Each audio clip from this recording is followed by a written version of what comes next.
Lord అందరికీ వందనాలు తెలియజేస్తున్నాను. ఈరోజు దేవుడు ఇచ్చినటువంటి వాగ్దానము యెహోషువ గ్రంథం 3వ అధ్యాయం 5వ వచనంలో వ్రాయబడినట్టుగా, యెహోవా మీ మధ్య అద్భుత కార్యములను చేయును. దేవుడు మీ మధ్యలో అద్భుతమైన కార్యములను చేస్తాడు. నిజమే కదా.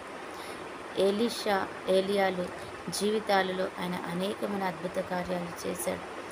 ఏలియా ఒకరోజు తన ప్రజలందరినీ అక్కడ కూర్చుండబెట్టి, ఇదిగో నీ దేవుడు నా దేవుడు, మీరు మీ దేవుడిని పిలవని, నేను నా దేవుడిని పిలుస్తాను, ఎవరి దేవుడు స్పందిస్తాడో చూద్దామని ఆయన వారితో ఒక ఒప్పందం, ఒక ఛాలెంజ్ చేస్తాడనమాట. సరే అని వాళ్ళు వాళ్ళ యొక్క బయలు దేవతలన్నిటినీ పొద్దునుండి సాయంత్రం దాకా పిలుస్తూనే ఉంటారు. కానీ ఏ ఒక్క దేవత వారికి పలకలేదు. ఒక బలిపీఠాన్ని కట్టి దాని మీద ఒక కోడెని పెట్టి వాళ్ళు పిలుస్తూ ఉంటారనమాట. అగ్ని వచ్చి దానిని దహించాలి అన్నది వారి ఉద్దేశం. సాయంత్రం అయిపోయినా కూడా ఎటువంటి అగ్ని రాదు అక్కడికి.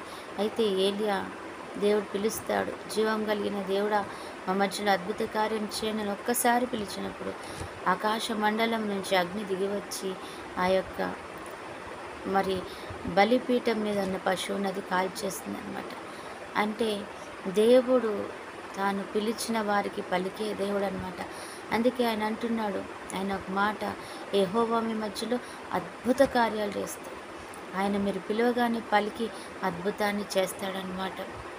ఒక్కసారి పిలిచినప్పటికీ దేవుడు ఆయన ఏలియా కొరకు దిగి వస్తాడు. ఈరోజు నీ కొరకు నా కొరకు కూడా ఆయన అద్భుతాన్ని చేయడానికి మన మధ్యలోకి వచ్చే దేవుడు. అందుకే ఆయన అంటున్నాడు, మీ మధ్యలో ఆయన అద్భుతం చేస్తాడు, మీ కొరకు ఆయన అద్భుతం చేస్తాడు, మీరు పిలుస్తుండగా ఆయన అద్భుతం చేస్తాడు అంటున్నాడు. ఏలియా పిలిచినట్టుగా, అలాగే ఏలియా మరి ఆ జనాల మధ్యలో అద్భుతం చేసినట్టుగా ఏలియా కొరకు మరి ఆయన మాట చొప్పున అద్భుతం చేసిన రీతిగా ఈరోజు కూడా ఆయన చేయబోతున్నాను అని అంటున్నాడు. కాబట్టి మనమందరము ఈరోజు నువ్వు సంతోషంగా ఉండాలి. ఎందుకంటే దేవుడు నీ కొరకు అద్భుతాన్ని చేయబోతున్నాడు.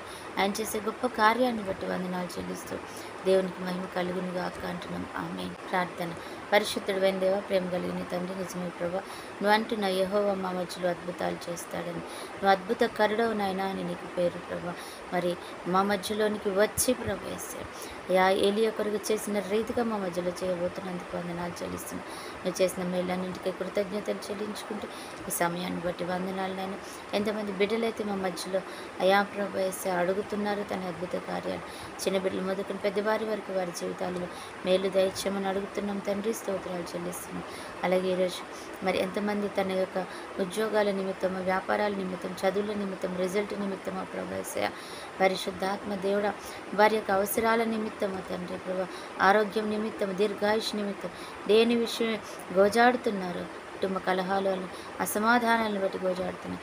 వారందరినీ జ్ఞాపకం చేసుకొని దీవించి ఆశ్రయించి నీ కృపపాత్రలుగా చేసుకొని ఘనతయు మహిమ ప్రభలు మీ చేతుల్లో పెడుతూ యేసునామంలో, నజరేయుడైన యేసునామంలోని ప్రార్థించి అడిగి బ్రతిమాలి వేడుకుంటున్నాం తండ్రి.